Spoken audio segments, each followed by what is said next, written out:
Okay, test. Am I? Is the sound on? Are we streaming? Do we have video? No, we are just recording. It will be somehow too difficult to stream also. But are the speakers working? Do I need the speakers?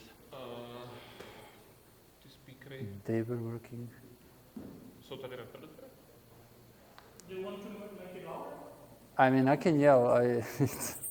It's fine. I don't know if like people. Yeah.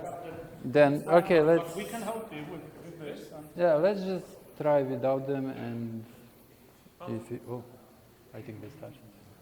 Sure. Try speaking. Okay. Yeah. Oh, sounds great. Good enough? Better than good enough. Do you want the mic or should I? Yeah, maybe put like mic somewhere in the middle so it goes easier through the crowd. Sure. So I guess like if everyone's ready, we can make a start. So for the first part, well, since Jakub isn't here, I will take over the intro and the other stuff. So I just want to talk about like why I guess Jakub or like the Rust community came to this idea of like joint meetups, and for me this is just why I think this is a good idea in general, or as this slide says, why we need this. And as you can tell by these beautiful graphics that I got, as a default template on LibreOffice, this is going to be me as peacefully as possible ranting about stuff. Now, before I start, I just want to ask a question, and this question actually has nothing to do with programming or software engineering, and it's this. What do you think? Who has it the worst in a divorce or after the divorce? And you don't have to answer if you don't want to, but maybe like one answer. Or murmur, so I don't know who actually said it. How long after comes? However long, like for the next week, year, month, the rest of the life, whatever. Or just during the divorce itself. The kids? Yes. On the first try, the kids, right? Usually when people talk about it, it's like, is it men, is it women, is it like blah, blah, blah, blah. And no one actually talks about kids because it's too depressing. So in this situation, which is like software development, who are the kids? Who is suffering the most in these like petty squabbles and wars? Is the users. It's like the people actually, consuming software and, trying to enjoy good products and, getting craps instead. Have you seen this video? Is anyone familiar? So these are like, well, the guy makes it kind of like a joke, and this is an iceberg where the highest stuff is basically, like from civilization, Gandhi, going nuclear because of the integer overflow, and it's a game and it's fun. And they actually decided that, okay, this is not a bug, this is a feature, like we intended this to happen. But the further down you go, it gets worse and worse, and like the bottom stuff actually, cost people's lives. How many of these do you actually recognize? Other than the Crown Strike, that was like 2 months ago. And the Gandhi, because I just like talked about it. Well, Terra 25 is definitely one of the Which one? technical examples. The Terra 25, the medical drugs on the bottom, which actually killed, I believe, 3 people and injured 6 or something like that. So that was nice. Yeah. And it was purely software errors, nothing. Yeah, all of these are, as far as I know, purely like software errors. But I'm not entirely sure. So any others? Yeah, okay, Victor is like nodding, but okay. Well, maybe as a homework, like actually, watch this video. It's not that long. It's like 16 minutes, and it's fun. But the problems are actually real, and as mentioned, they actually did cost people's lives. And I assume most of you are like developers, engineers, or like have some similar title, right? And most of you had like issues in bugs or like unintended features in your code, right? Right. So for me, I'm not sure if I'm allowed to share the exact Slack message, even if like I block out the stuff, and maybe we need to cut out this part, whatever. I work at Pure Storage, and I'm like a C++ developer. We do data storage, right? And the way I kind of went about my work is we do data storage. It's like cat videos and selfies and stuff like that. Like it's not a big deal, right? If something like, sure, we do our best and all stuff, but if something goes wrong, it's not the end of the world, right?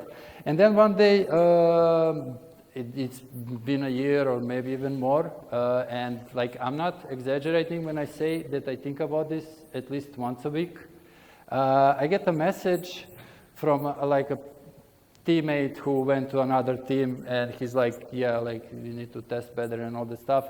I had a call with a customer, and it's a hospital where a patient could have died because they couldn't access the patient's file.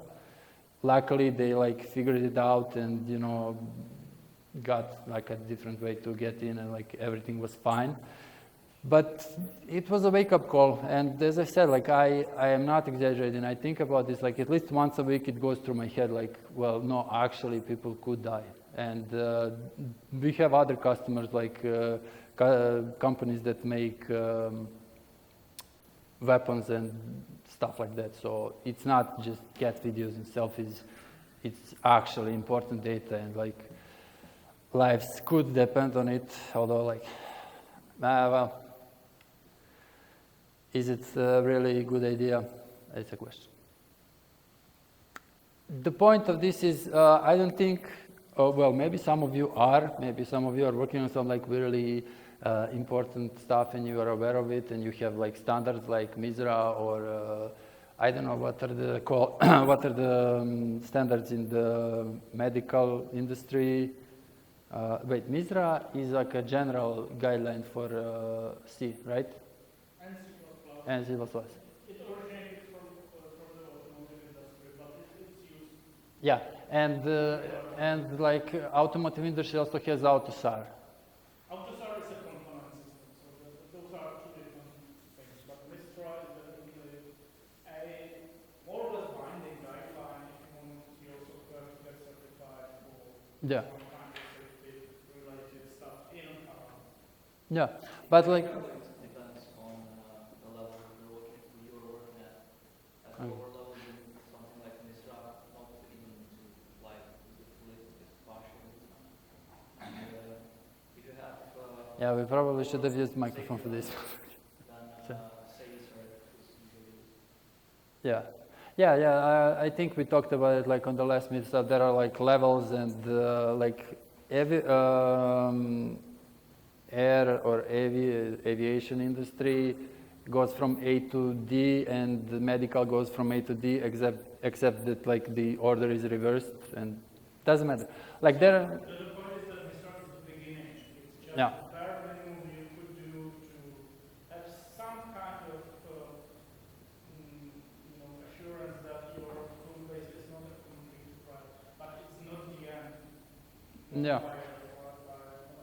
by any stretch. True, but like. Go up to 400. But the point is, a lot of industries don't have anything, don't even have MISRA. Like we have basically the one guideline is like, yeah, do your best, like just don't screw up if you can, and that's basically it.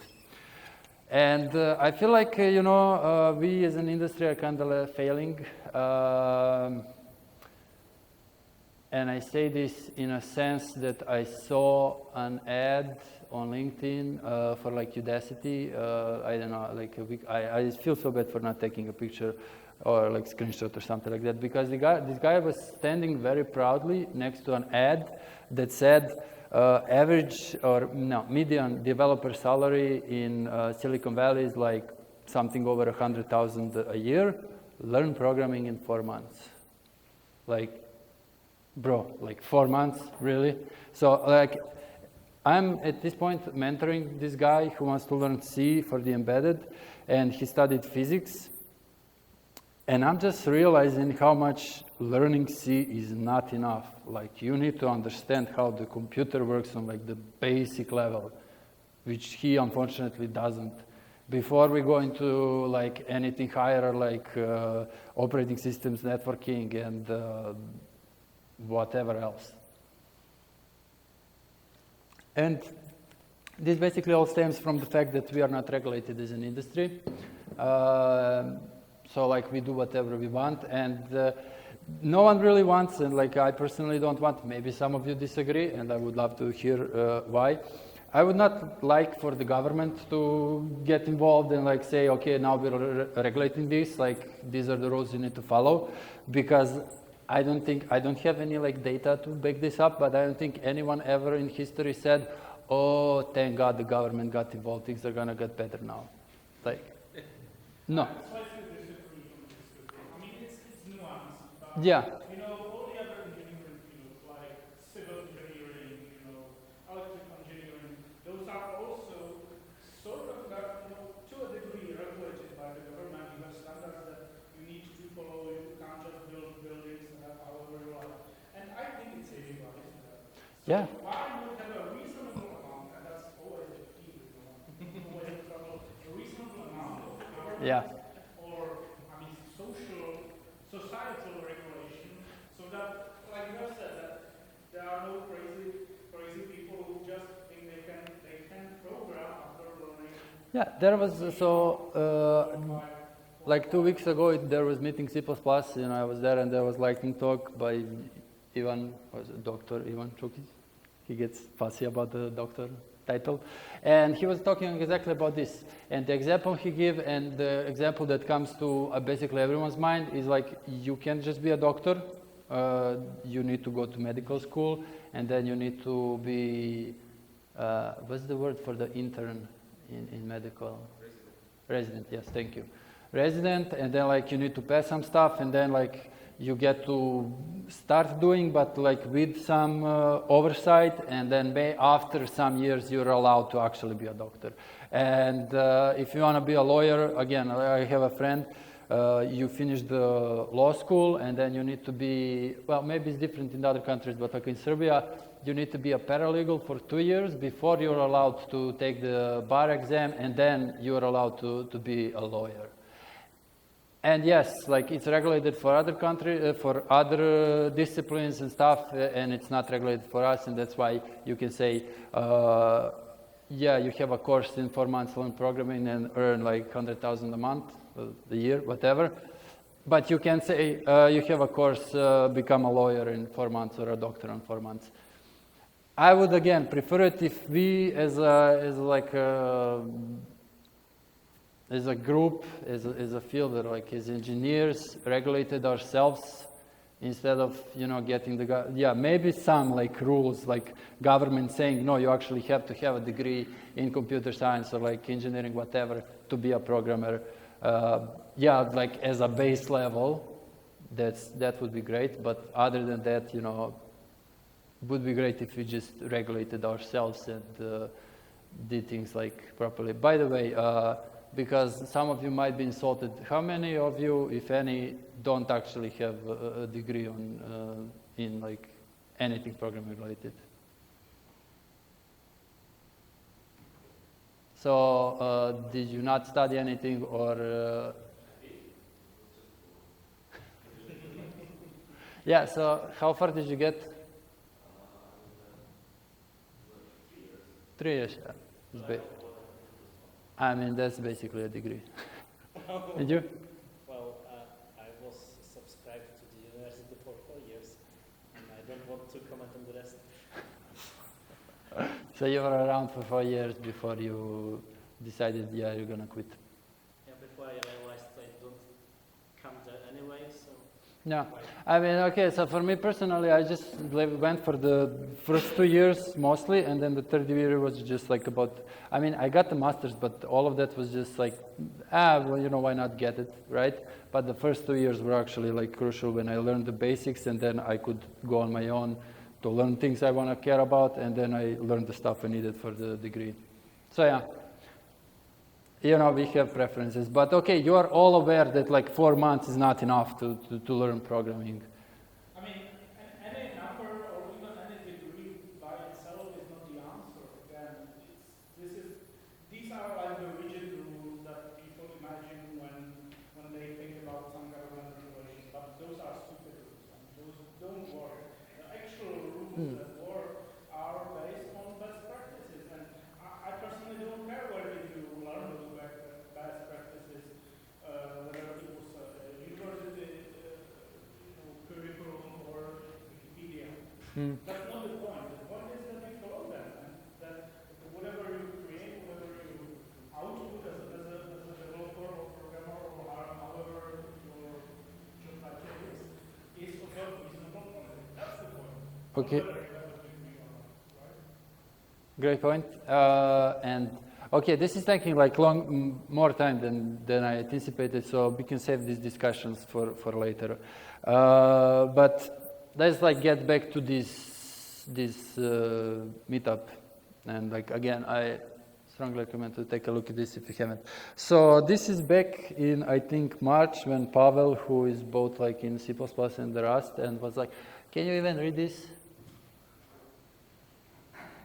So basically there was like a discussion about like peaceful coexistence of, you know, C++ and Rust, right? I don't remember what I said there. So. Okay, so I was like, you mean, you know, like the joint event or something like that? Because, you know, I was like, this is basically,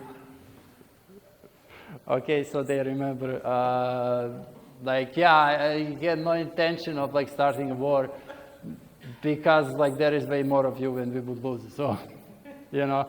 But also I didn't know that was an option. And okay, this isn't intended to be a declaration of war, but we will see how the night goes. I'm not making any promises, right? And then, you know, we had like this discussion, and basically it comes down to, you know, the problem of what we'd even talk about like when we got together, right? And I mean, again, whatever, like, yeah, jokes aside, I see no reason why like we would be at war. I might find some, you know, tonight, but we will see. The topics are an issue, but, you know, I definitely, you know, expect someone to like have this one. You are evil, Zork. What? That you are evil. And Zork was the reference to the Fifth Element movie. Okay. So instead of like talking about this, you know, war and stuff, what? I don't know. I watched it way too long ago to even get any reference. But okay. So the real question is actually, what do we have in common? And this is a question for you.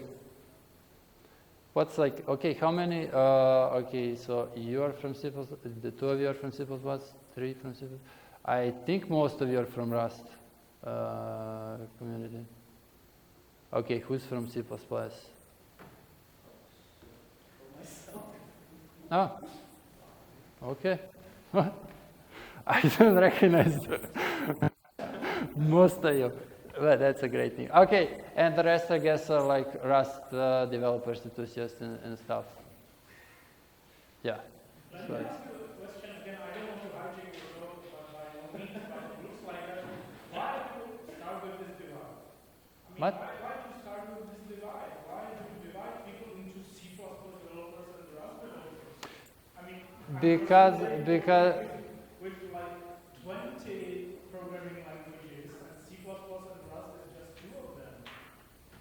Exactly, which brings me back to this, like peaceful coexistence of C++. And my first idea was like, there are hundreds, I don't know, if you go on Wikipedia, who knows how many languages, like, why is there a question of peaceful coexistence of C++ and Rust? Okay, so there is the whole, just rewrite it in Rust, and it's like difficult to be, you know, at peace with the language or like community that's all about rewriting everything in its language.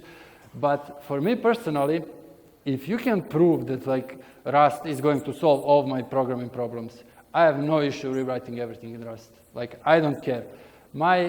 See, what I've realized recently is like, I've been doing C++ for 7 years, like I enjoy it, I like it.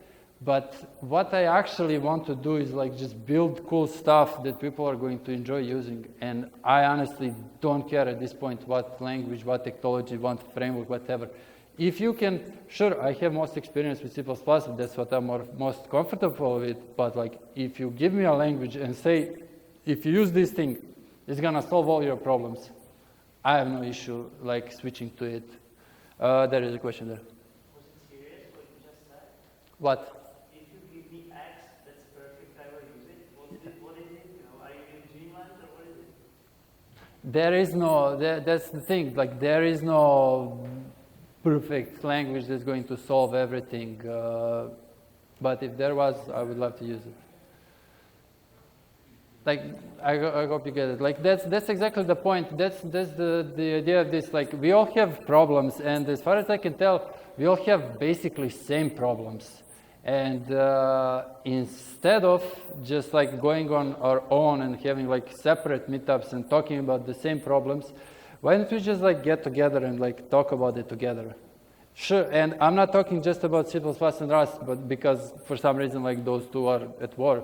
But like other programming, I don't know if there are other meetups in Prague for like other programming languages, but I would love to have like one meetup every now and then when people who just like consider themselves software developers, software engineers come together and just talk about software, like talk about the problems we have, how we deal with them, and like what we think is the best approach going forward. And that's like the point of this, like what do we have in common? Like, okay, one thing, I started going through RustConf 2023, and I went through like, I don't know, maybe 7 videos.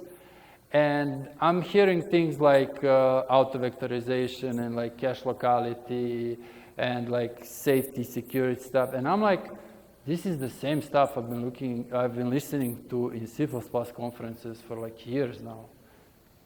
We are talking about the same stuff. We have the same problems. We are doing the same thing. I think all of us just want to like build cool, useful stuff for the people are going to enjoy, and like we should just get together and talk about that. Sure, we need like our separate meetups for the like specifics of our languages and syntaxes and stuff like that. But in general, I would love to like extend this going forward, like to happen like more often, like on a regular basis, every couple of months, once, twice a year, however often you want.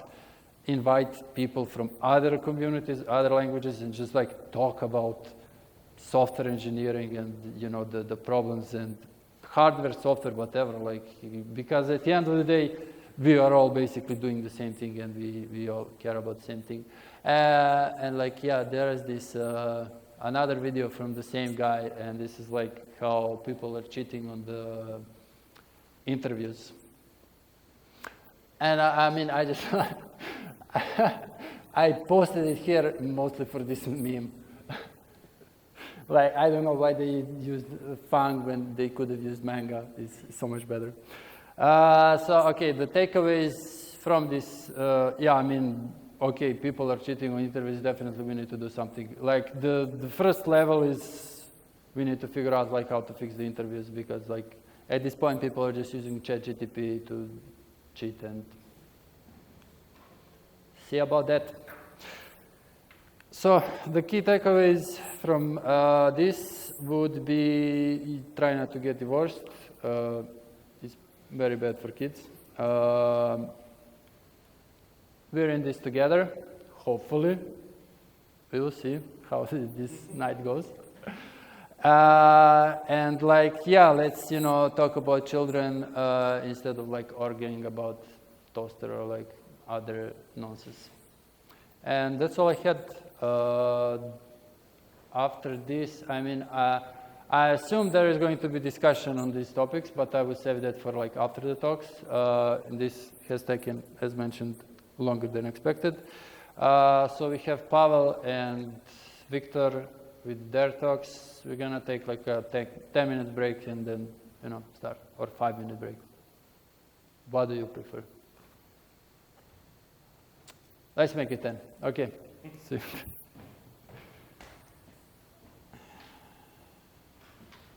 Are we gonna?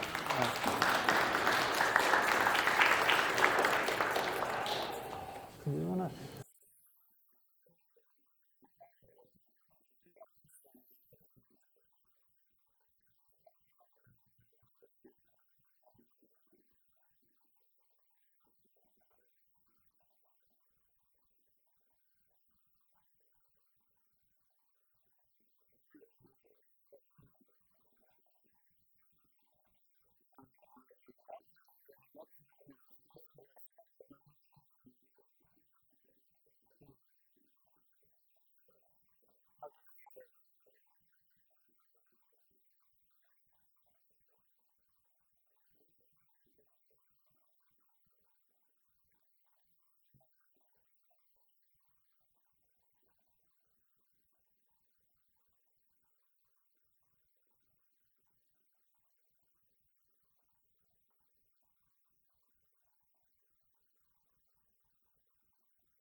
maybe let's start and have a time to discuss together.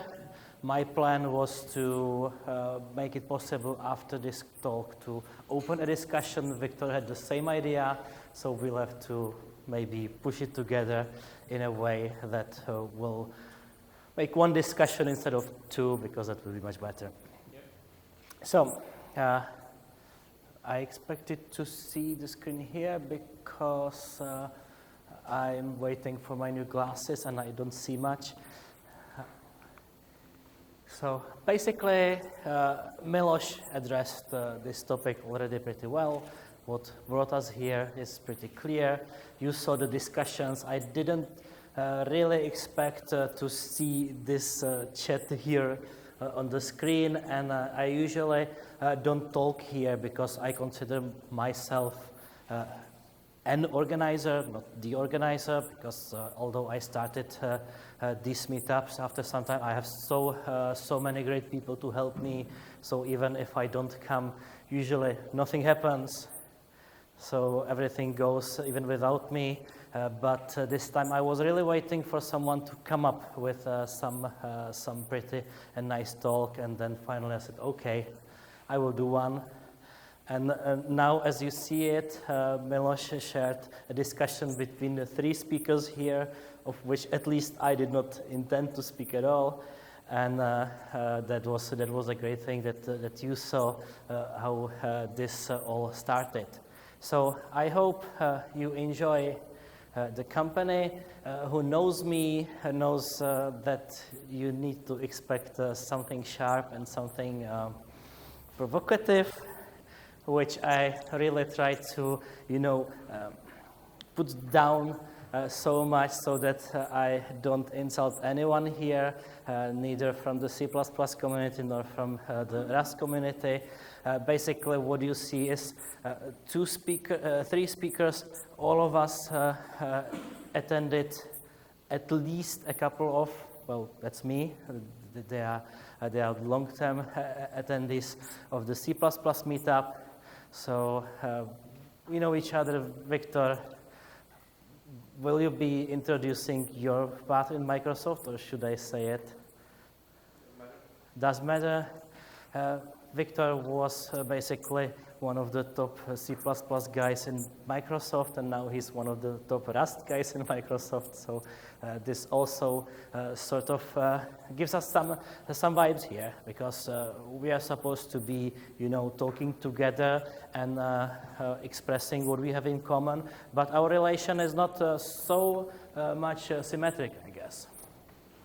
So we have two languages to speak about, which are different. There are really some deep differences between the languages, even on the philosophical level, on the design level.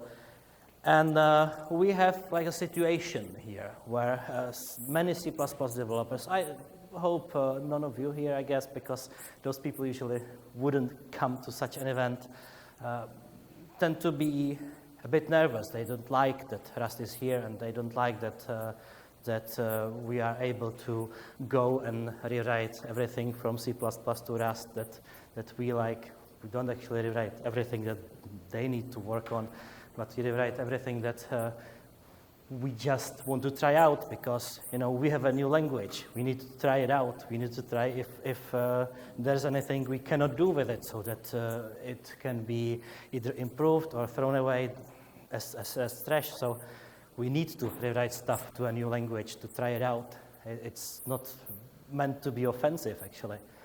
And we have quite a lot of folks from the Rust community who just say, okay, why don't they just abandon this C++ thing? It's been here for too long now, and we should move forward. So this sometimes creates some, let's say, situations. I will continue talking about them. My question here about the love for technology is obvious, so I will stick with the more provocative stuff because I like it better. And let's say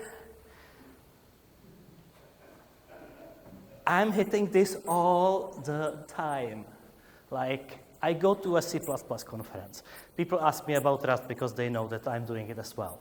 I came to C++ in Brno. I really enjoyed the talk by Hanička, which was so brilliant that I couldn't, even like look somewhere else and look at my phone. I was just consuming the whole talk from the beginning to the end.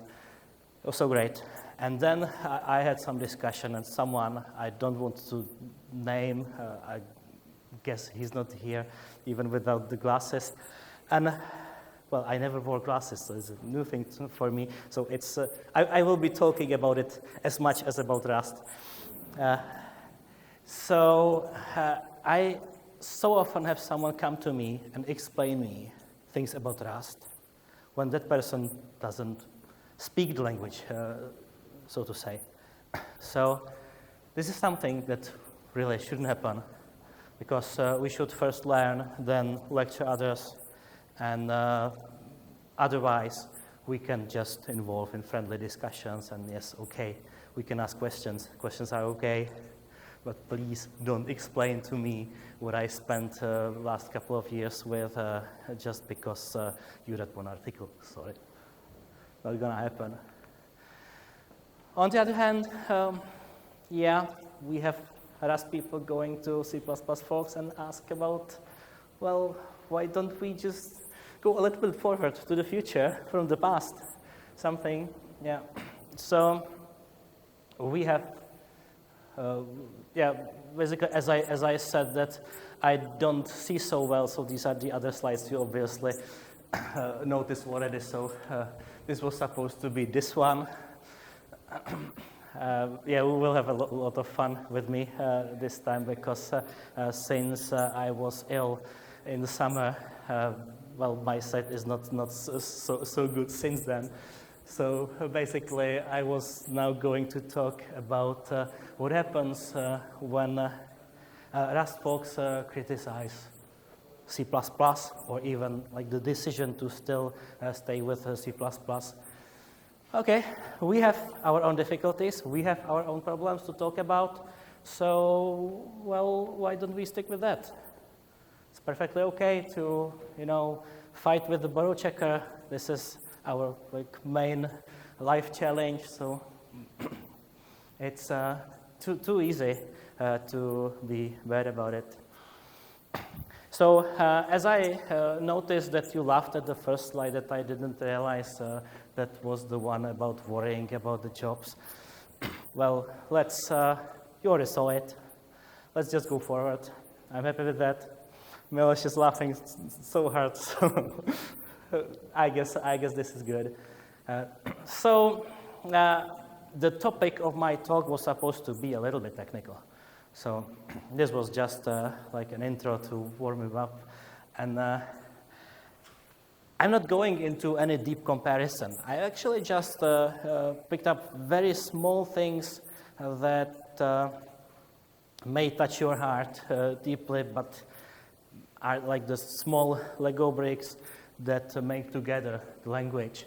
Like, for example, the very decision that with Rust and many other languages, including Python, even though it's quite different, including others, we have a decision to talk more about values than objects, more about logical approach to what's happening in the program than physical description of what's happening in memory.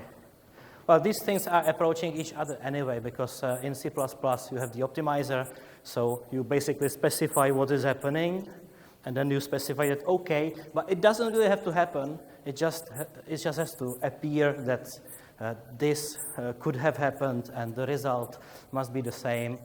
So basically, historically, in C and C++, you have these things that you put types first.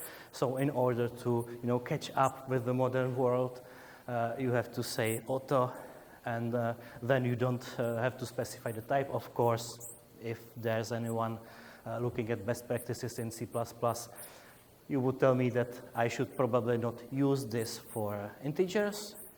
On the other hand, if you look at what we do in Rust, we must and should use it always on integers because we have a slightly different approach. Actually, what you see where the type is implied, the let x is 42. What is the type of the 42 on that line? Well, it's actually not well known because it's an integer, which in Rust means, okay, this will be some type of an integer, but we will figure out later. And by default, if we cannot figure out, it will be 32-bit signed integer. In some cases, we will just bail out that, okay, we need the programmer to decide. So well, the whole approach sometimes here is different from the beginning. There is another thing that is like so fundamentally different between the two languages. And this is that when you want to create a copy of something, copy of some object, in general, in Rust, you have to say, okay, clone the object for me. There are some exceptions, like the trivial objects that can be copied freely without any side effects. They're basically just moved with the side effect that with the result that the original can still be used because it doesn't matter if you move an integer, it doesn't matter if the original integer is still used, right?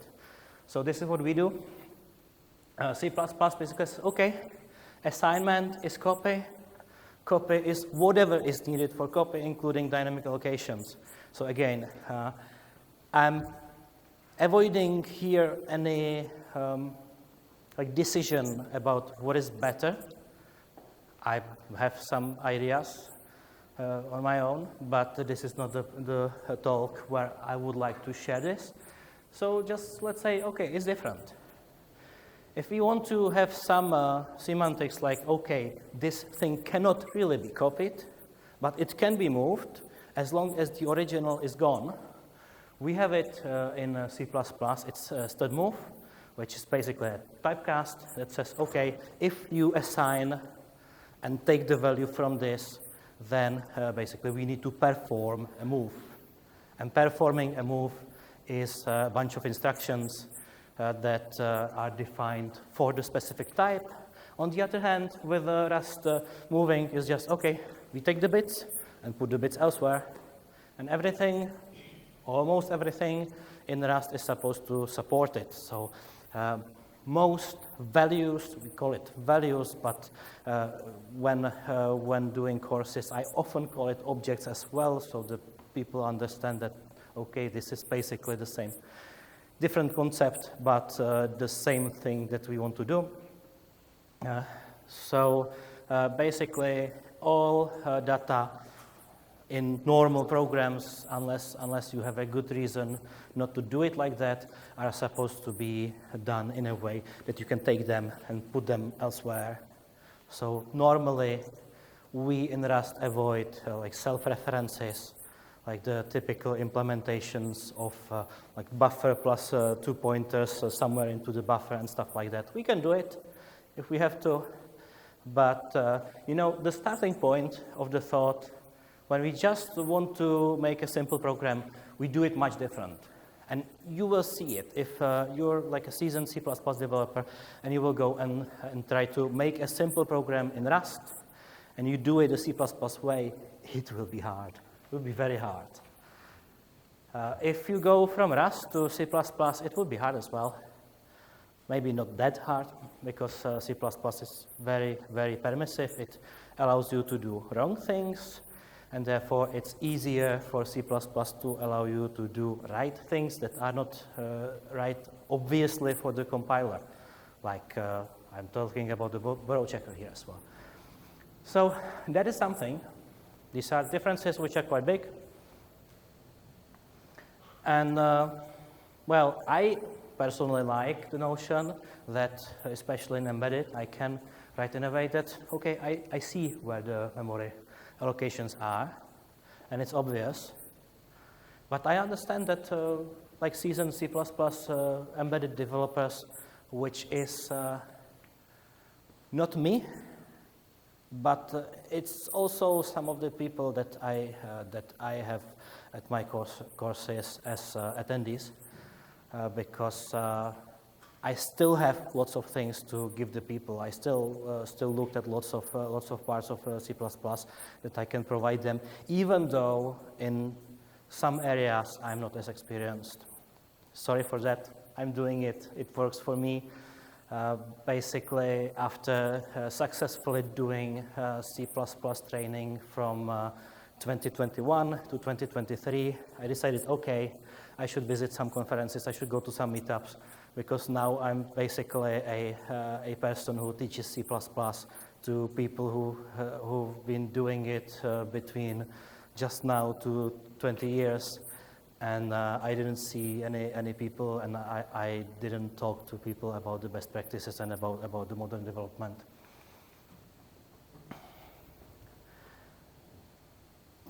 The next items will basically show you the same ideas that you have on the previous slide, but from a slightly different perspective. Yeah, so if you create a vector in Rust, you don't even need to tell vector of what, because we will figure it out later. But if you create a string, you have to say, okay, let's, you can use .toString, you can use .toOwn. This is another discussion. But you have to somehow explicitly say, okay, this bunch of characters in the static memory, which you all know because it's the same in C++, we want to convert to and copy to dynamic memory allocation. And that's what we do here, which in C++ we just imply by, okay, this is a string, it needs to copy because, well, it's obvious. You can't have that string without dynamic allocation, or if you have some short string optimizations and stuff like that, without the possibility of dynamic allocation in some cases. Yeah, so if you don't know what I'm talking about, let's just continue. And what you can do here is that in C++ you can create a vector of integer and say, okay, that's it. Well, in Rust, all of the data must be properly initialized. Well, this should have been there. Well, here it is. So it's basically the last point in both cases. About the last sentence from the right side about C++. Structures always require initialization. Are we talking about? Well, it looks like I swapped the two actually, but good that you see it. Oh, So it's the other way around, yeah. If you saw the sources in Typist, you would see why it happened to me. So, yeah, in Rust it is that structures always need to be fully initialized. You cannot say just we have like an object of type person and there's the age of the person and you just don't fill it in and you fill it in later. You can't even do things like you do usually in C, you can do in C++, where you say, okay, just create this struct, and now I will fill in the first item, now I will fill in the second. You have to have it ready. And this changes your way of programming a lot, actually, because if you need to have it ready, that means you cannot create like the whole and then fill it in with the parts and create the parts later, but you create the parts and then assemble them into the whole in Rust. So thank you for catching this. This was a good one, and it proves that I have your attention. At least one. Yeah, mathematician spoke here. Okay, I just would like to quickly check how long I'm talking already. Well, not so bad.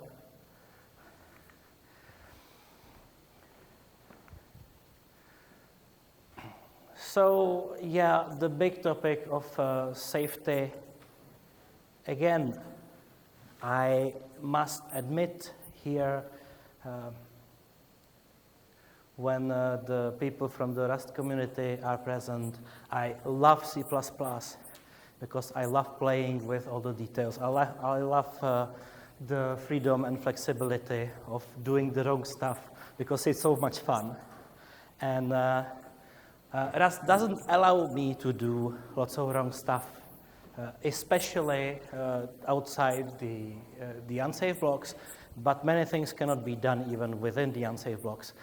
This is where, like bringing your knowledge from C++ and doing things the same way, it can surprise a lot. That, okay, then it refuses to compile, so I put unsafe on it.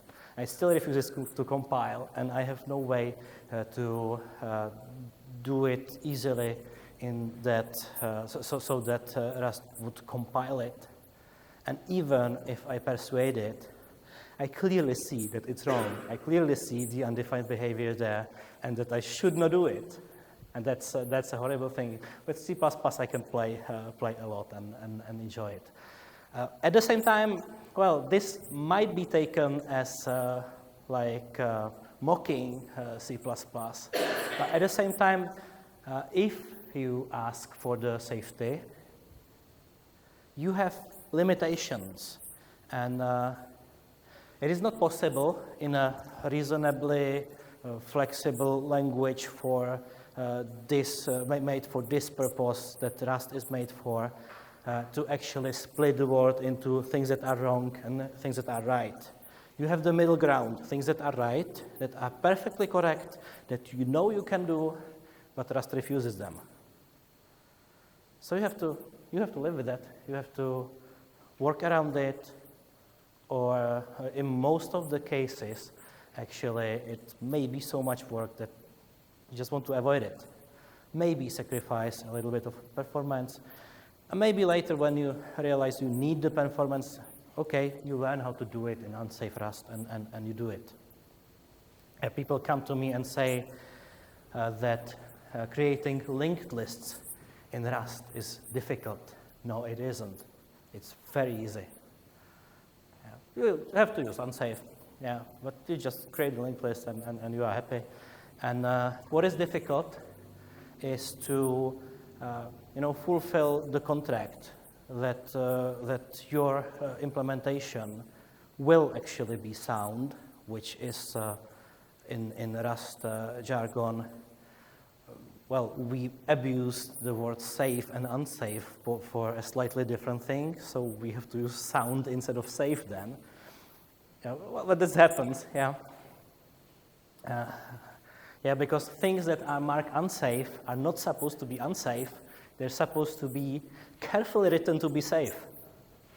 That's what the keyword means. We have more keywords like this. We have keywords like mutable, and we say mutable and immutable. And in big parallel programs, we actually mean shared and exclusive. Well, mutable is exclusive, immutable is shared, and in many cases, like the original meaning of being able to write to it or not being able to write to it is just gone. So that happens. One thing that I often hear is that Rust does not achieve many things that it should achieve in safety. Like, it's not as safe as they claim. I don't know who is they. Because it's basically as safe as it's written in documentation, minus maybe some bugs in the compile, but they usually get fixed. So there are some additional things, some additional features, and this can actually be easily added to most languages that help you create safer code. But it don't give the guarantees. It's not like the borrow checker, which says, okay, you're using it right, it's correct, there will be no undefined behavior, all of your bugs will be logic bugs. They can still kill people, but they will do it memory safely. Okay, nobody's laughing. I tried this one too hard, maybe. Well, I don't want to continue for long. But this must be spoken up because people are looking a lot into the capabilities of templates in Rust and C++. Rust templates are very limited, and they are very limited by design. It is intentional. We can avoid huge lots of problems and solve a pretty broad range of things with templates in a way that that don't drive people crazy. And then, when we want to cross the boundary, we go with macros that are not like the classic C macros.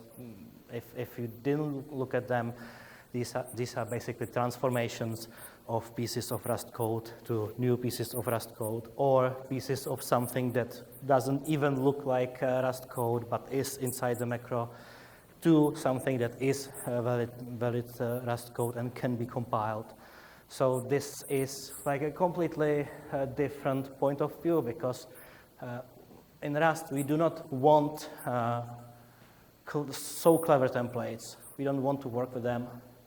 We just do the procedural macros and transform the code with them. In C++, we have a completely different approach. We just try to make templates as powerful as possible. They are a complete functional recursive language that you can use to build things that are not otherwise available in the language.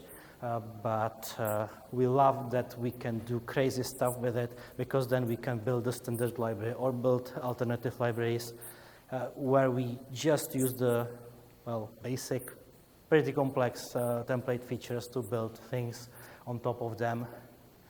So in this case, you could say Rust is in some ways simpler and more primitive.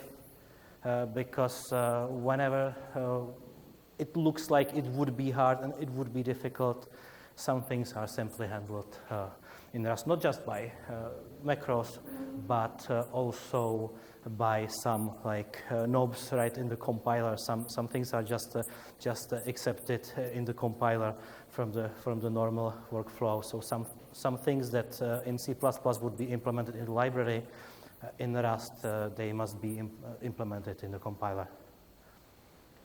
Maybe one thing that I would add to this is that templates started much later than many other concepts in C++. And that's for a reason, because they probably thought, okay, the language as it is already mature enough. We just have these stupid C macros still there, and we need some replacement for that. So I would imagine that Rust in 25 years might have something like C++ templates, not syntactically speaking, but to allow something on the same level of metaprogramming. It might just get there. I mean, possibly. I think it's not fair to say that Rust after 10 years of development should have all the same features or all the same feature sets as C++ after 20, 30 years of development. That's just not a reasonable assumption. Thank you. Also, I would just add a comment on this, that usually templates are more trouble than they were.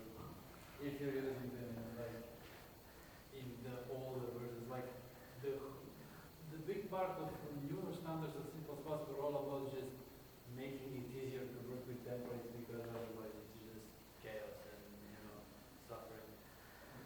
So it's a typical C++ feature that it's very good if you know exactly where you should use it, but if you overuse it or you use it on the wrong thing, it just kills. The first example of template metaprogramming is from the 90s, where the guy was recursively, he was calculating the Fibonacci sequence, except that it was templates and the program crashed, but when it crashed, it printed all the instantiations of the templates. Yeah, that's exactly the and then Andrei Alex Andrescu was okay, let's push this to the limit. and then the standard was okay, let's make this simpler, because like this is not workable the way it is. Okay. So like hopefully So- Rust actually does it properly from the start. This is what I'm saying. So we have just heard the word of the organizer of the C++ meetups. Yeah.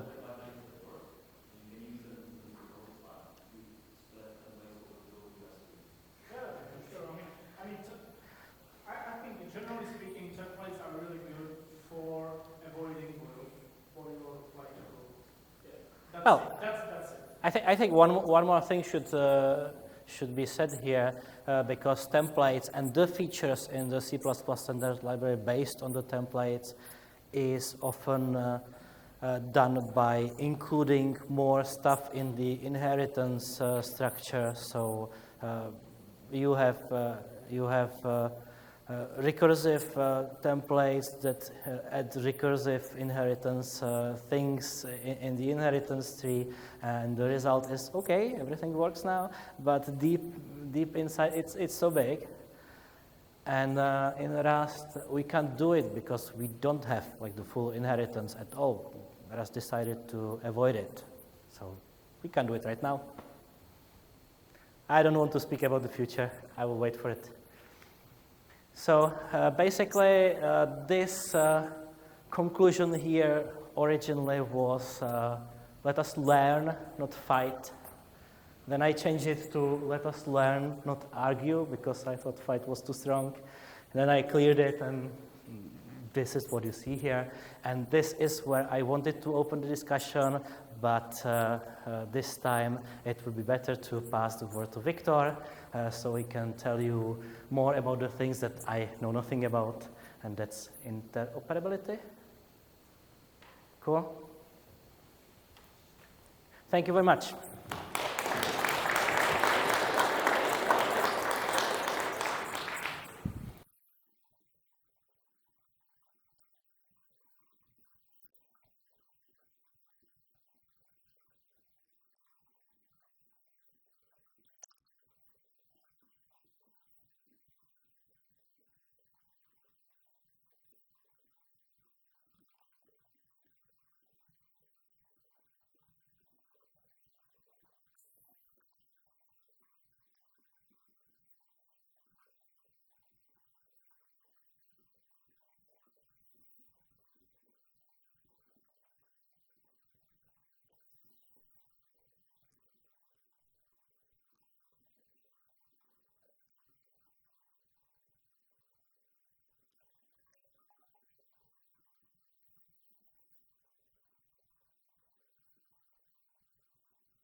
know when you're ready. Now.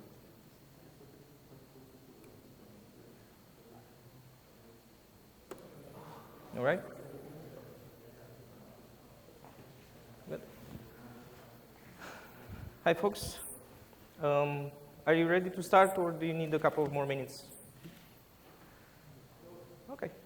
So I would, I sort of wanted to rush through the presentation so that we have more time maybe at the end. So the idea is, at least for my part, and clearly what I've seen from previous presentations, the same thing apply. I would rather than coming out here with opinionated hot takes and trying to lecture on the topic, sort of I want to frame the problem a bit and then open the discussion. Of course, I have opinions and I have some detailed questions that I want to sort of lead with, but I'm very much interested in hearing about your experience, about what you've been doing in this area. So if you want to see the sort of recipe or sort of opinionated at length version of this, you will see it with the same title somewhere in spring of next year. I believe first instance would be at ACCU in UK. And it will be online as well. So this is not it. So this is not the full-length 90-minute version that you're going to see in spring. This is sort of the teaser / I want to learn from you version of it. I see a lot of new faces here, at least for me.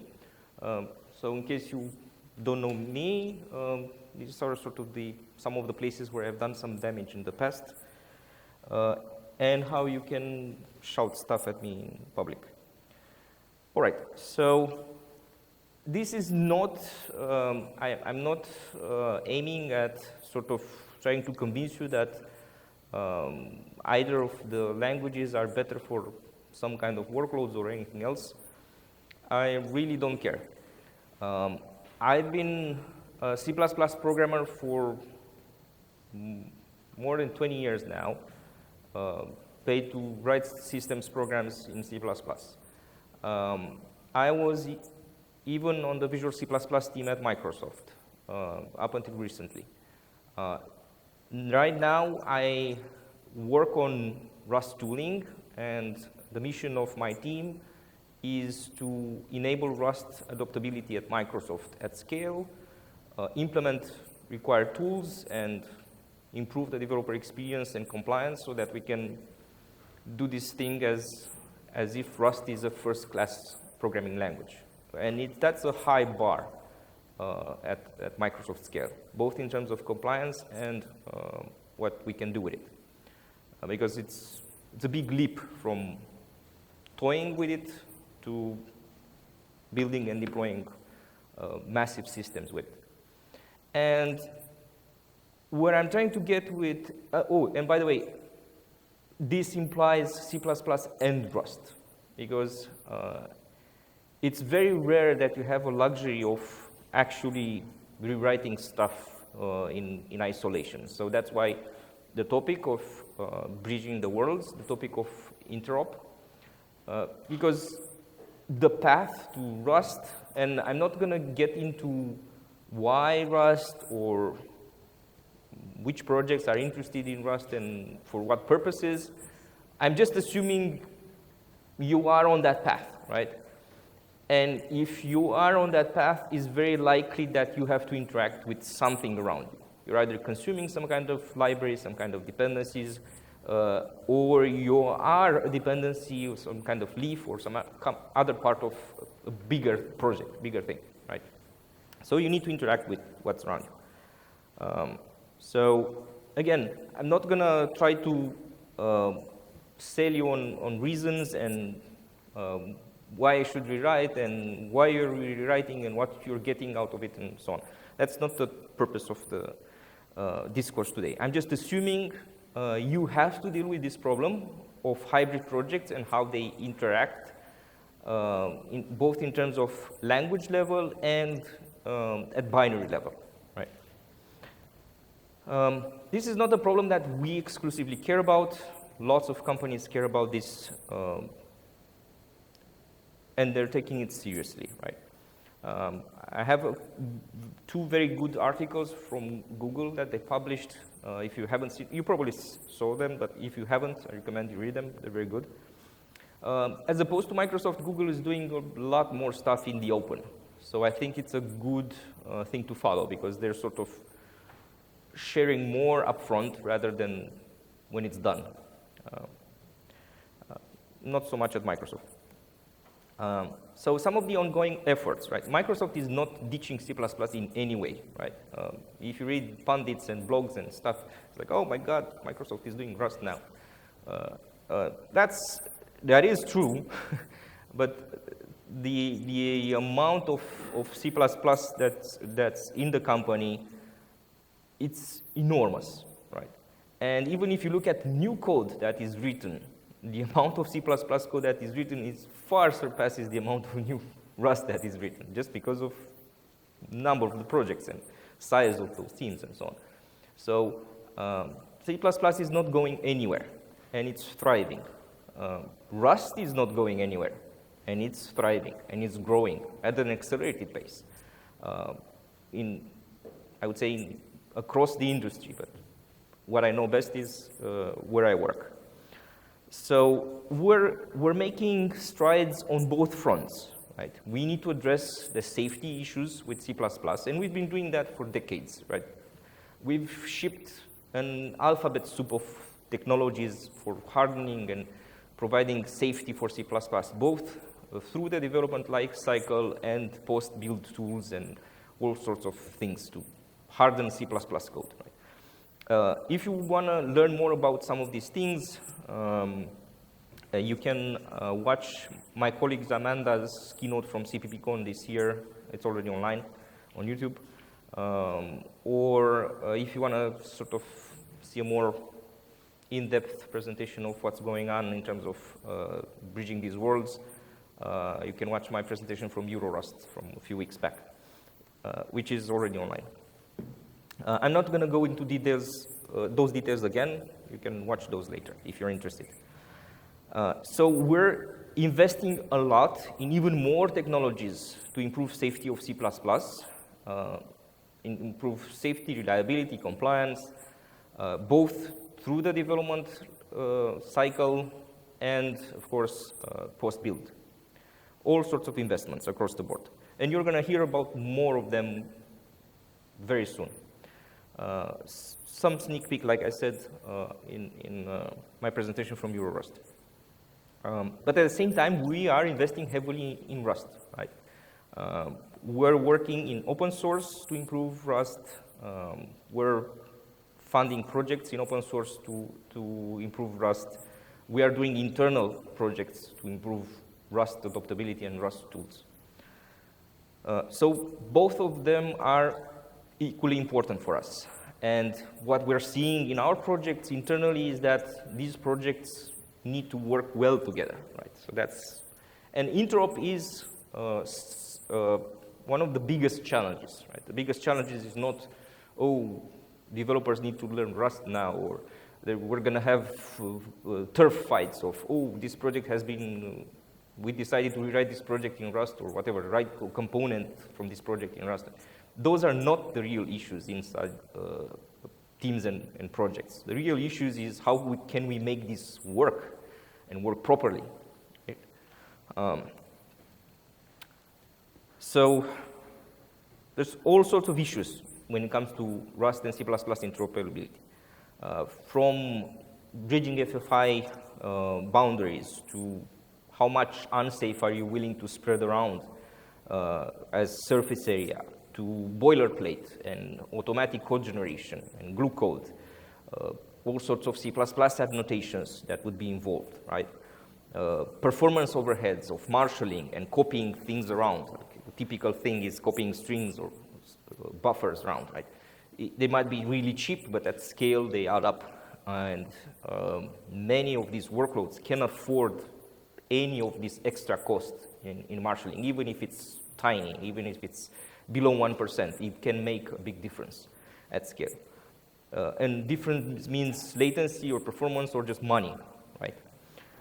So when you're dealing with stuff at scale, 1% can mean something that, oh, I can barely measure it, right? But at scale, that can mean millions of dollars, right? Ergonomics without loss of safety, right? So it's sort of reaching the compromise between the ergonomics and safety.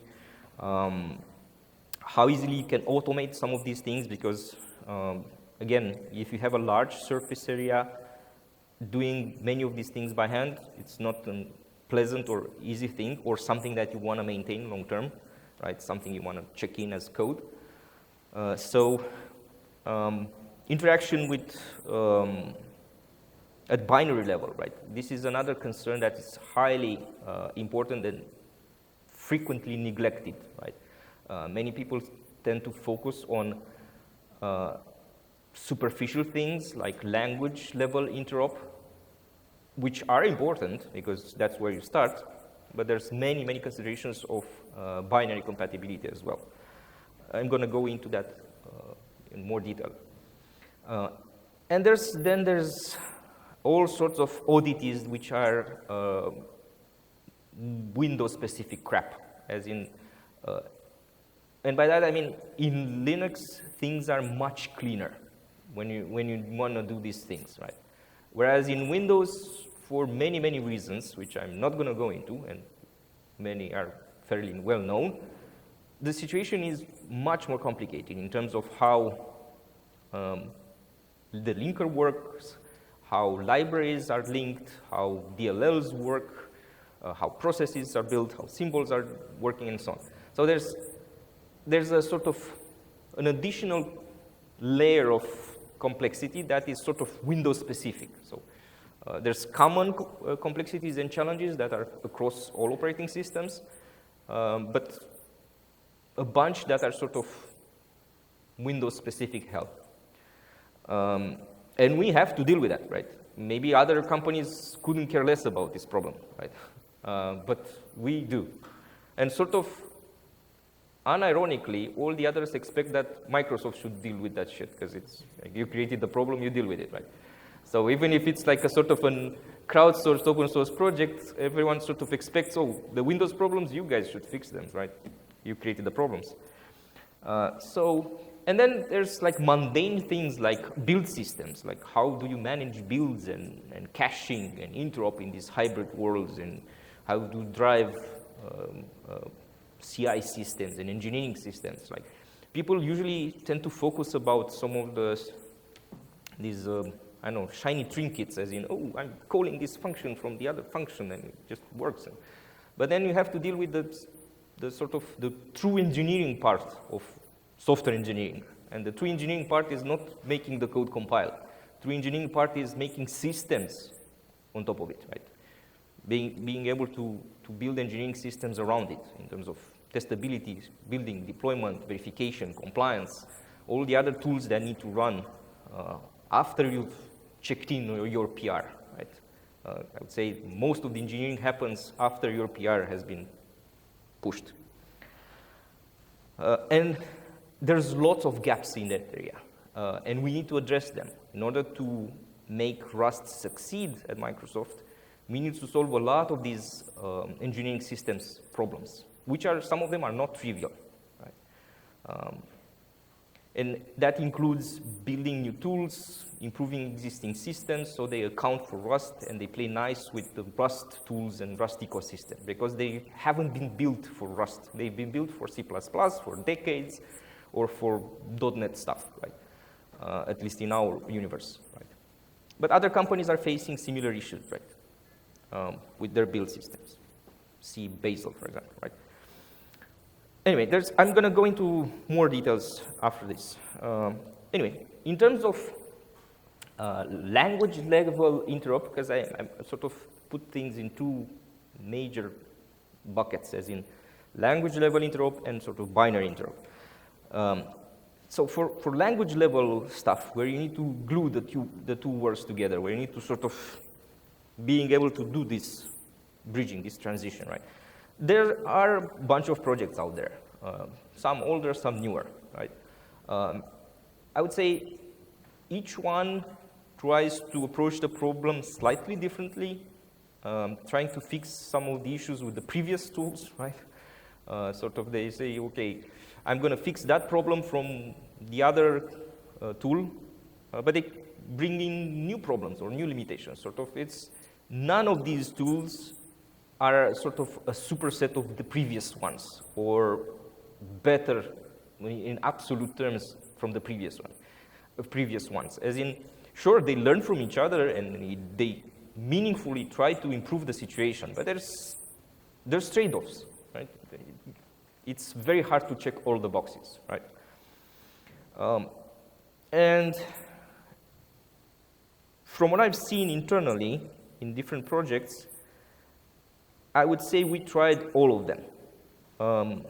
Maybe with the exception of Krubit, which is the newest of the lot here.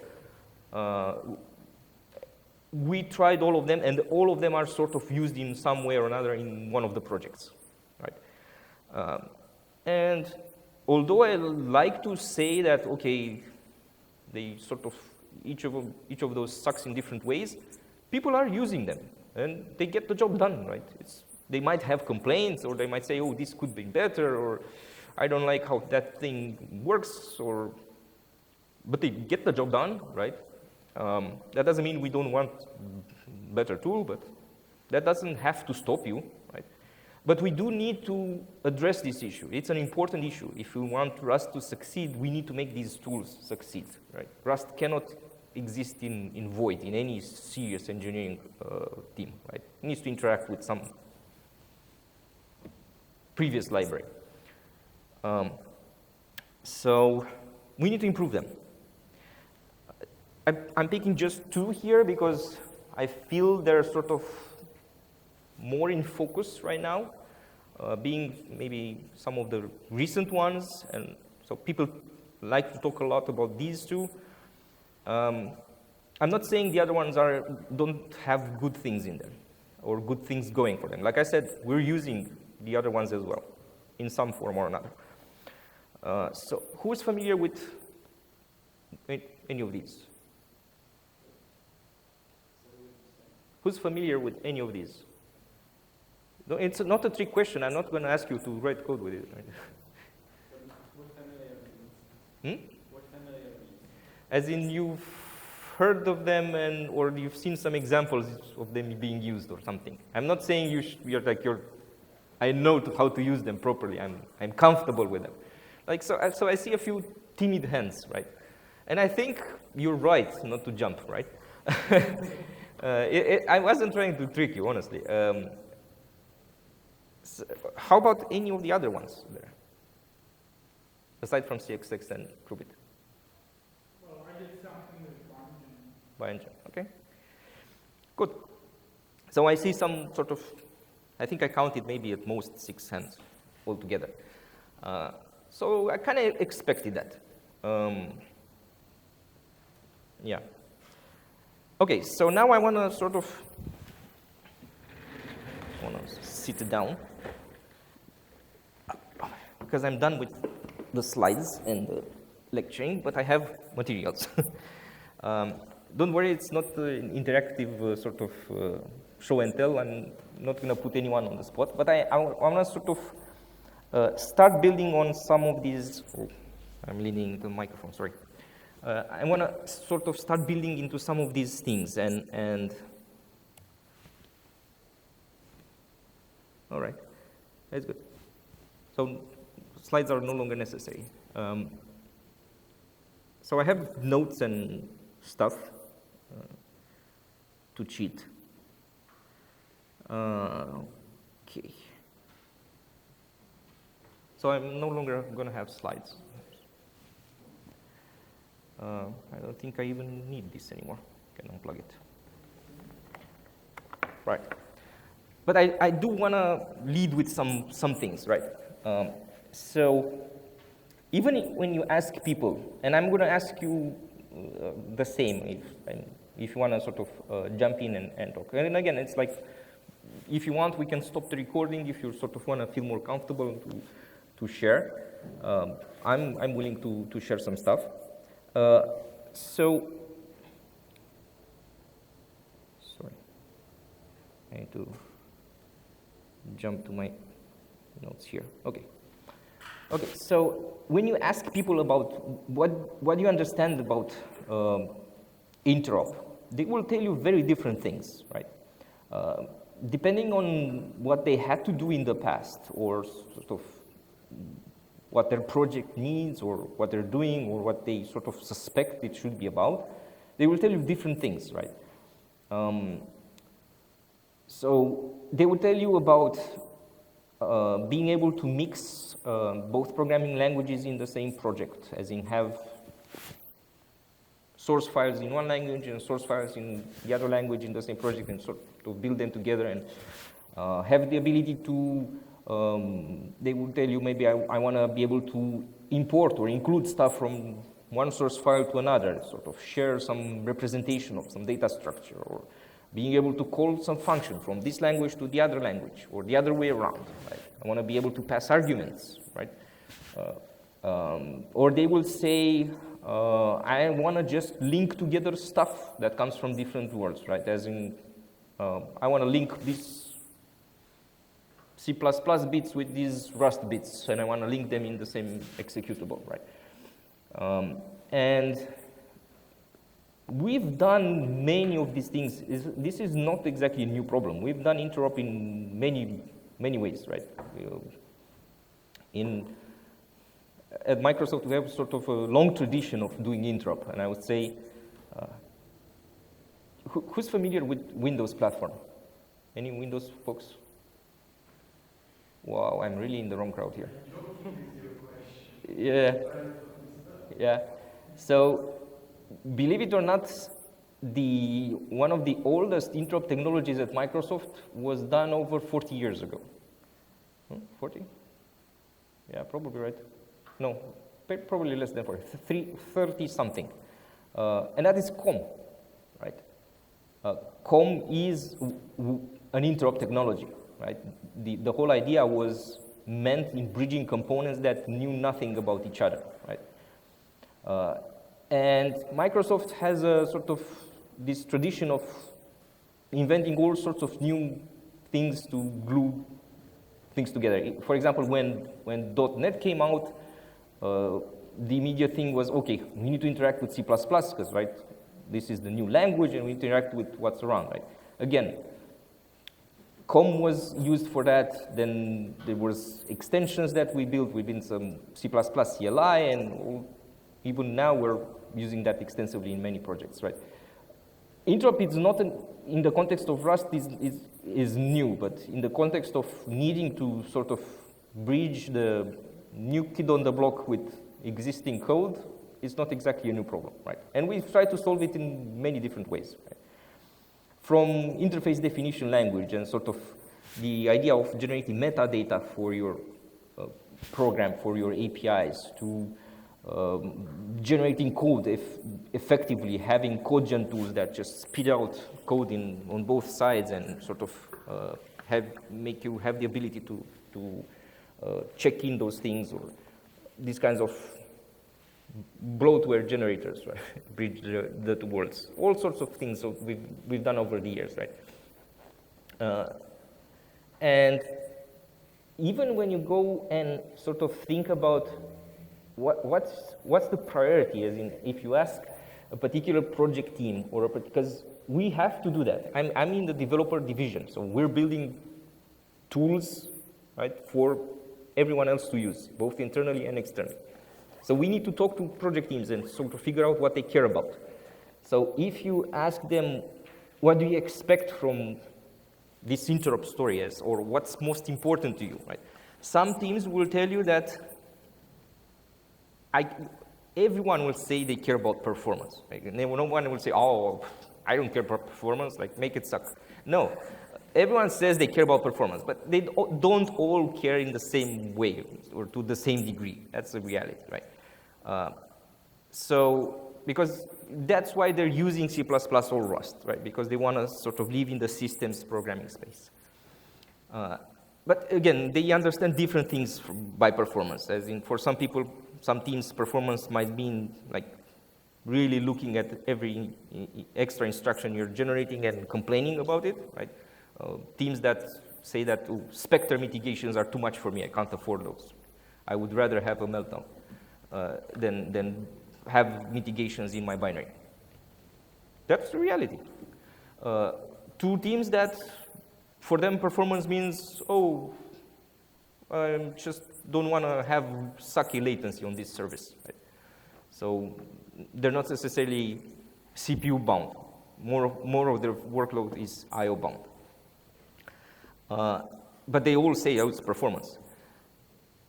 And so they will sort of understand different things by performance and how critical it is and how much are they willing to pay for this Interop bridge in terms of performance penalty. There are teams that generally say, I can't afford to copy strings over this boundary. Like, this is unacceptable, right, for me to copy strings. And again, there's teams who say, for me, top priority is safety. I want to reduce the unsafe surface of my bridge, of my interop layer. Right? I want to sort of contain the unsafe bits and reduce and sort of being able to prove that this bridge isn't propagating any unsafety throughout my code. Sort of, it doesn't spread, it's contained and reduced surface area. Right? So safety is sort of number one, as in I'm not willing to take any sacrifice in terms of safety. I'm willing to sacrifice performance. I would rather prioritize safety, right? That's a valid choice for certain projects and workloads. And then there's the issue of, are you building a huge monolithical binary? What's the kind of application that you're building? Some projects will build this ginormous binary that just links everything in it, right? Everything is statically bundled in the same thing, and it's like, this is my giant binary. Everything I need is in here, right? And there's teams who are built by a myriad of modules that are dynamically loaded, and at no point there's global visibility across all these modules when you're compiling. There's no sort of link time code generation or sort of whole view of the program. Like they're built out of all these sort of small little bits and pieces, right? DLLs, dynamic libraries, whatever, depending on the platform. And they will tell you that for them, Interop is a totally different thing, right? For teams that are building these monolithical beasts, for them, Interop, most important part of Interop is being able to have high fidelity language level interop, right? Being able to generate glue code in an automated fashion and have high fidelity mapping of the concepts from this language to this language. I mean, I care to map every little concept to the right thing on each side, right? And it's not easy because there's a huge, like Pavel showed, it's a huge impedance mismatch, and it's very hard to sort of bridge these two things. We like to put them in the same systems programming bucket, but they sort of view many of these higher level concepts that they model in the language in a different way. And it's not easy to map. Think about template specializations and how to map that, right? And these are challenges that others are facing as well. For example, Apple is driving a big effort right now to do Swift C++ interop. It's a big challenge. And Apple can do this kind of stuff. I mean, if any company is civilized enough to drive these things at scale, Apple is the company, because they control the whole thing, and they can sort of push this kind of broad mandate and sweep change. They're not big on compatibility and leaving people behind. Anyway, so they're facing similar challenges, right? Bridging C++ with high fidelity at language level, not easy. To Swift or to Rust. Similar kind of difficulties. So these sort of kind of workloads where you build everything in a monolithical binary, they couldn't care less about ABI. They couldn't care less about binary representation and how things are crossing these boundaries. Whereas projects who are made out of these DLLs, if you produce a DLL from Rust, let's say, and you want to consume it from a C++ application, then they will care about how things are represented and how, what's the contract of Interop at binary level representation. They will care about details like that. So let me maybe start to poke the room a bit, because I promised not to rant, and hopefully I didn't prescribe anything, although I have opinions. So what do you understand by Interop, or what, even if you're not doing it right now, as in you say, oh, this is not a concern for me, as in if it were a concern for you, what would you expect from, how would you expect this to work? Who wants to break the ice? I guess for me it would be how exactly they use a type from one programming language in another. And I'm not talking about basic types, I'm talking about the more complex. Like let's say string, for example, you know, for in C++ you have small string optimization, so you have a buffer and like it's a union and all that nonsense, and how would you actually map that concept in Rust, in Swift, and like whatever else, like how would you represent that in another language? Yeah, okay. So structure layout is something you would care a lot about, and I would say it's important. Yeah. Okay, other suggestions? Go ahead. I would like to be able to use another library from another language in the exact same way or exact same broadness that the native applications can.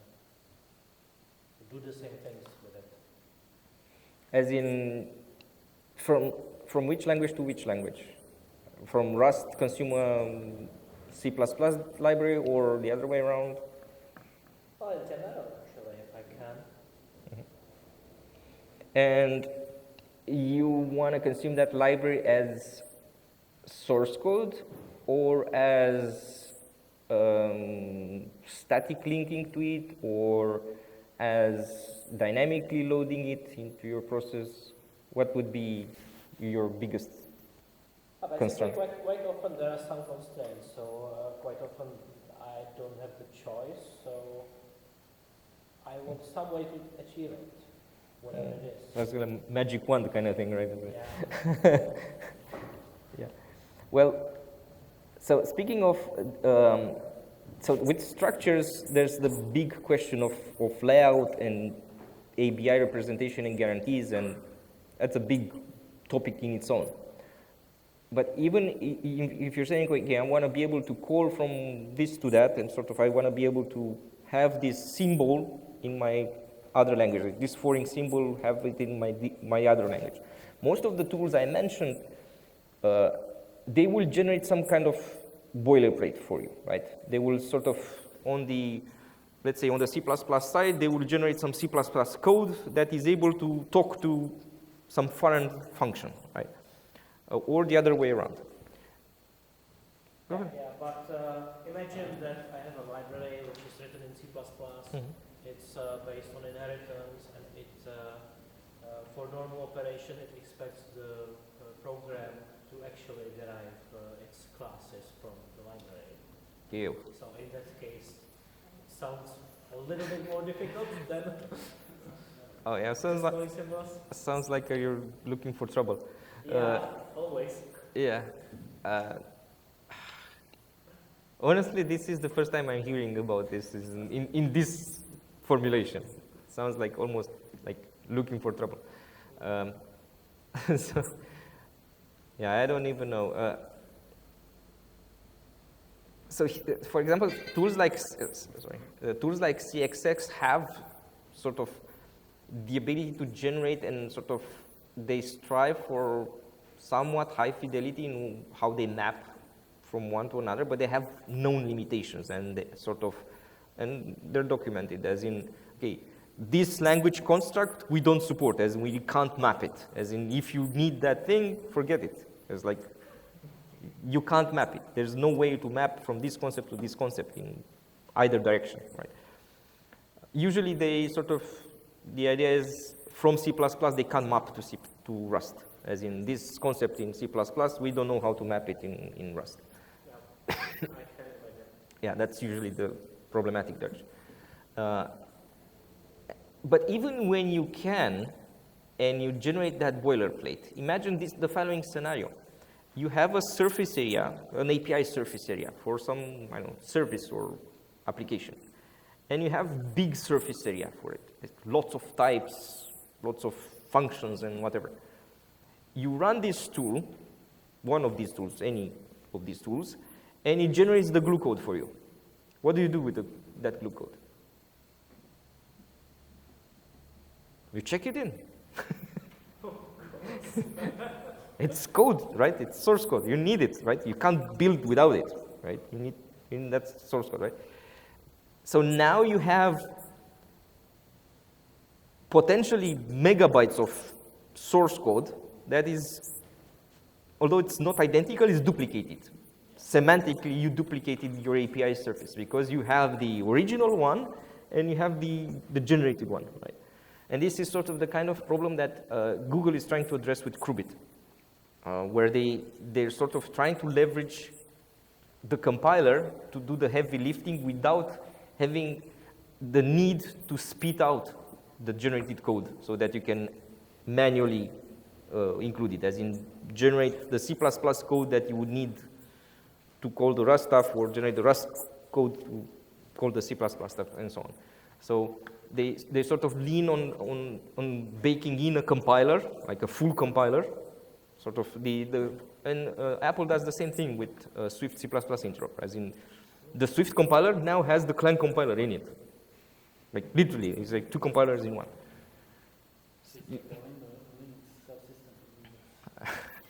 I don't know.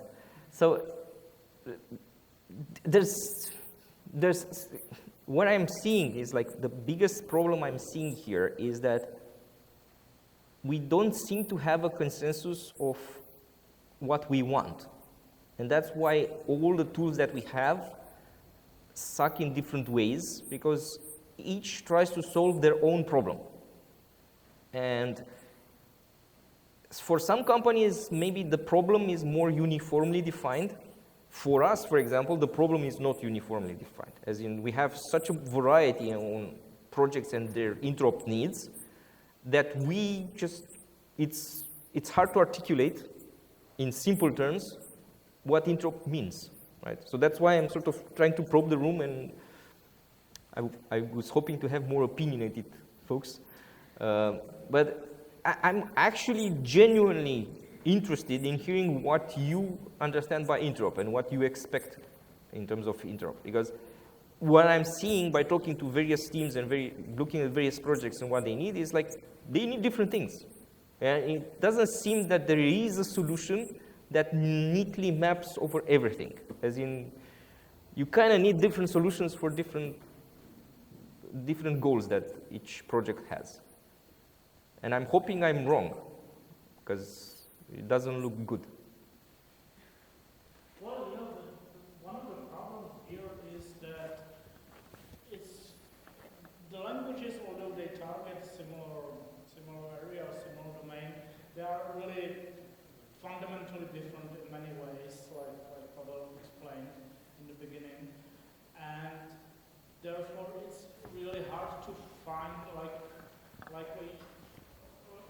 a common denominator that would as well that would contain more than just calling C-level functions or like Yeah.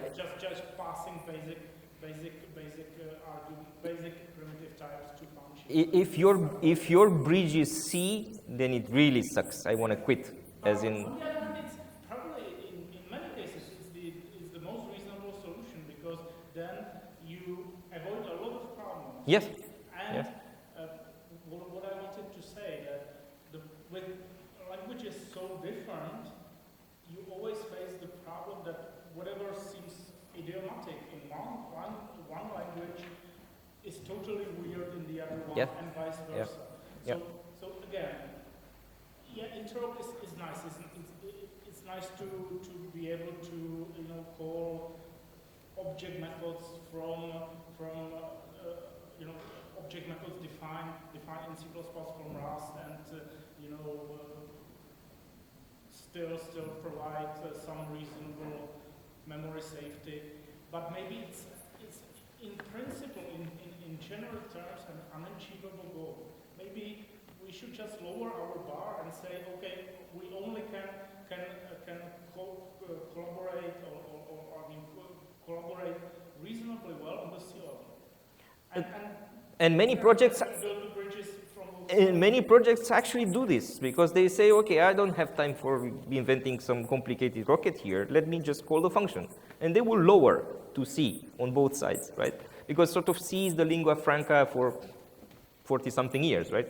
So, but that puts a burden that I mentioned earlier, as in they say, oh, if my surface area is just a handful of functions, I can lower. I don't have a problem with that, and many projects do. But if my surface area is in API that has like, I don't know, 10,000 functions in that API, let's say whatever service it, whatever it is, usually this kind of problem pops up in these monolithical things, big things that have like everything is in that thing, right? Then it's not practical. They will say, oh, I don't want to lower all these types and sort of I have vectors of stuff, vectors of structures, vectors of pods or strings or whatever. You're making me lower everything, right? And you're making me sort of marshal strings around. So again, depending on the project, C is a perfectly decent common language. For many other scenarios, they will say, you can't make me just build an alternative universe here in C that is the representation of what I have in C++, just so that I can talk to Rust. And this is sort of the pressure. It's also not 100% a technical problem either, because the pressure is on the Rust part, as in, oh, you're coming in with this Rust thing in my universe, as in, you need to play with my thing. I'm not going to rewrite my I don't know, 10-year, 15-year, 20-year code base so that I can talk to your new thing in Rust, right? You need to come in and play nice with what I have, right? If you. But practically speaking, I would say that the other direction could be easier. I mean, actually, calling into Rust from C++ should be a little bit easier, again, because you don't have so many. But it depends. That don't matter. The problem is that these rewrites don't happen arbitrarily, as in, oh, engineers will just look at it and say, let me see how I can carve it so it's easier for me to call from one to another. No, sort of these bridge, these boundaries are carved by functionality and what sort of business needs push a rewrite or a new component to be written in Rust. And sometimes. Maybe there is simply no generic solution to the problem. That's why I'm scared. With the 15 ways of doing things, at least, because those somehow cover the different use cases and different, constraints of different situations. Yeah. That's what I'm afraid. That doesn't mean we're not pursuing it, as in, we're pursuing solutions internally. Others are doing it more openly. For example, Google is more or less doing it in the open, and others, I'm sure. So we haven't given up, but it looks really ugly at this moment, right? And there was another thing I wanted to say. So depends on how you have your dependency graph. If it's like the new thing it's a leaf dependency or not in your whole project. It changes the game if it's Is it a DAG? Is it how is the piece fitting with the rest of the project, as in the Rust parts with the C++ parts and so on? So who drives it in what direction? I like the comments that in the start of the talk, you told that Rust and C++ Interop is not a new problem or a unique problem, but in my opinion, it's a kind of unique problem because you mentioned Swift, for instance, but Swift programmers are ready to pay for the Interop. Even two Swift models, Interop have indirect calls, have some overhead, but Rust and C++ are zero overhead languages, and they are not ready to pay. And with .NET, the same thing. It's a valid point, but again, depends who you ask about those interop. And true that Swift is sometimes they're not willingly giving away performance, but there are many situations where they will lean on the optimizer to remove some of these indirections when it's possible. And sort of at code level, you would have sort of these inefficiencies, and they say, okay, we're willing to take these sort of, in principle, inefficient way of bridging because we're relying that we're going to do an optimizer in the code gen to try to eliminate some of these inefficiencies that we're generating in the sort of front end of the code part, right?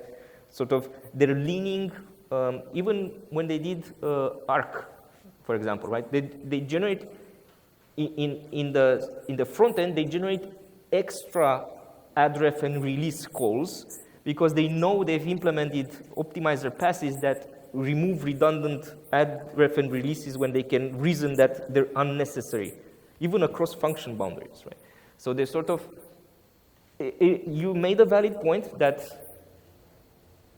they're more flexible in this perspective, but they're not sort of stupid either, as in when they sacrifice something on the sort of code-gen part or sort of on the front-end part, they do it because they know I'm going to lean on some optimization paths that we're improving to remove many of these sort of indirect function calls. We devirtualize stuff. We remove unnecessary things that we inserted for proving correctness. Because at the first stage, sort of at the front-end stage, you want to prove correctness and generate the right things. And then on the later stages, when you're doing optimizations, especially if you can reason about sort of across module boundaries, you can remove a lot of the crap that you generated for proving correctness.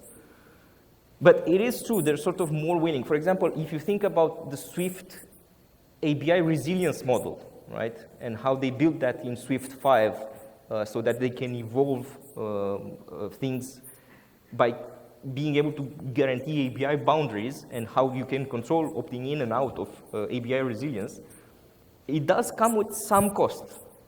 Some of it, again, is optimized away by the LLVM compiler, some not. So again, they're making trade-offs, as in we're trading flexibility for performance in some cases. So you make a valid point. It's not the same deal. It's not the same deal. Miloš keeps moving, so I'm not seeing you, that's why I keep...